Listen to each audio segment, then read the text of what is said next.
po. Ito si boss, kukuha natin yung mangyo na krita. Na, ano ba yan?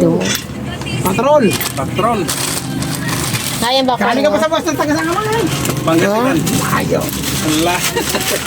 Ang gusto rin ni boss na yan, yung paminsan-minsan lang daw na tumatama. Para hindi na ubus yung ibon ba? Ana. Ulit lang anak. Ito mukha na ibang motor na may binabasa ka pa. Diba mamaya? Ano pala, ready to fight na pala pag binili mo ang big bike. Naku po, baril din ang gusto ng bata. Pili ka na. Hindi, gawa nila.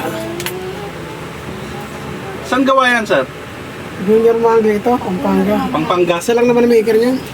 Pampanga.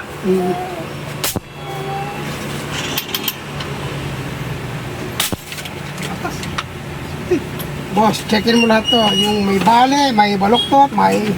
Pero sinilig ko na yung baril eh. May putok para pag inuwi mo, hindi ka magsisisi. Oo, sir.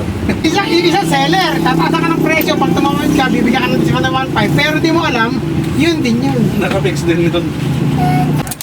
Bakit ang pinipintasan ko? Hindi ko pinipintasan. Sinasabi ko yung Oo. pangit. Para pag bumili ka, Alam mo. hindi ng pangit. Kuya, Napakayabang ko daw. Thank you po. Pinipintasan ko daw. Parang pinipintasan, sinasabi. Share yun eh. Sinishare mo nga kung ano yung alam Para mo hindi ka bumili ng ganon. Oo, sir. At kung bumili ka man, di barating mo na lang. Kasalanan mo na lang na binili mo yun. Diba? Alam mo na eh. Oo, sir. Meron pa nga ako ibablog, hindi ko na pinapakita. Baka sasabitan na ngayon yung kita ng negosyo ko eh. Makikita nila yung sikreto. Kaya lang, sinabi ko ako to, iingatan nila. Pag hindi masisira ang baril nila, hindi naman ako kikita. Hindi ka naman kikita. Ang mangyayari, kontra pabor. Ah.